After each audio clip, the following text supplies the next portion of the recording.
Located 280 kilometres south of Perth, about 40 minutes drive from the icons of Margaret River and Busselton, its location on the edge of the forest with the Blackwood River running through it makes it the ideal place to stop these days.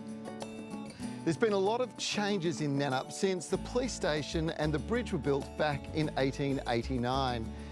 Now there's a brand new piece of innovation arriving in town that's going to change the face of town completely. Nannup is about to get its own clock tower. Now the tower's been built and the clock is almost on its way.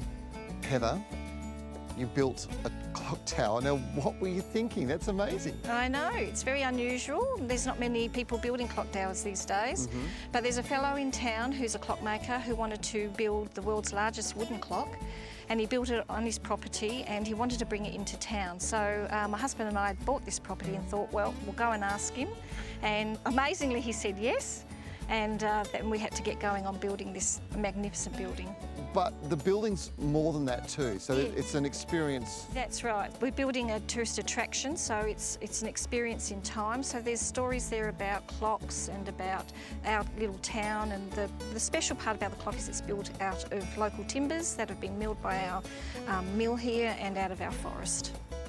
This will be another reason to visit Nannup and add value to the whole experience of exploring the region. But you can't have a clock tower without a clock. And Kevin Bird, well, he's a clockmaker.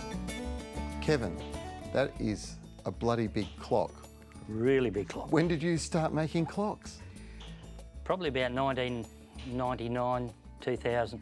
I made the first one, just developed from there as a bit of a hobby. Yeah. That later turned into an obsession. The first thing that I noticed is that it's all made of timber. All the early ones were made out of metal and they were very, very expensive, and they were in monasteries in Europe because the church had the money to do it. But the ordinary people who wanted a clock at home, the material of choice was wood. They built their houses out of wood, their ships out of wood, their carriages, everything. Wood was the medium. And a lot of people were skilled in doing that. By the time the 1600s came around, there were more wooden clocks made than metal ones. How do you learn to make, you know, a clock out of timber? There must have been so much trial and error, but you've obviously studied this somewhere. Well, studied it, yes, but in a previous life I was an aircraft engineer. I used to service the chronometers, and quite frankly I hated the bloody things, but they taught me how a clock works. Yeah. So it's no mystery. It's the ultimate do-nothing machine. It does absolutely nothing, but it does it accurately enough that you can tell the time by.